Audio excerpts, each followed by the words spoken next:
আসসালামু আলাইকুম। আজকে আমি আপনাদের দেখাচ্ছি শেরপুরের বিখ্যাত ও সুগন্ধি তুলসীমালা ধান। এই ধান আমরা নিজেরাই চাষ করেছি। বীজ বপন থেকে শুরু করে পরিচর্যা, পানি দেওয়া, আগাছা পরিষ্কার সবকিছু নিজের খামারে করা। আপনারা এর আগের ভিডিওতে দেখতে পাচ্ছেন ধান কাটার কাজ শেষ করে ধানগুলো এখন বাড়িতে এনে রাখা হয়। আজ আমরা মাড়াই মেশিন দিয়ে ধান মাড়াই করছি।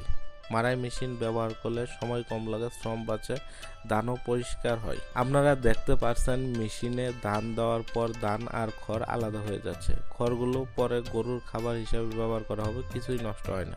মাড়াই শেষ হওয়ার পর ধান পরিষ্কার করার কাজ শুরু হয়, কারণ ধানের সঙ্গে অনেক সময় ময়লা, ধুলা ও ছোটখাটো খড় বা ভাঙ্গা দানা মিশে থাকে।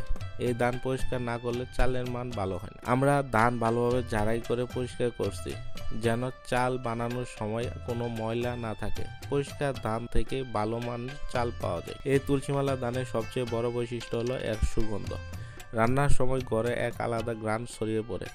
এই কারণেই শেরপুরের তুলসীমালা ধান সারা দেশে পরিচিত। আমরা কোনো ভেজাল বা মিশ্র ধান ব্যবহার করি না। যেটা নিজের জমিতে হয় সেটাই আপনাদের কাছে পৌঁছে দেওয়ার চেষ্টা করি। এই ধানগুলো মাড়াই ও পরিষ্কার শেষ হলে মিলে নিয়ে চাল করা হবে। তারপর চাল প্যাকেট করে আপনাদের দেওয়ার প্রস্তুতি নেওয়া হবে ইনশাল্লাহ।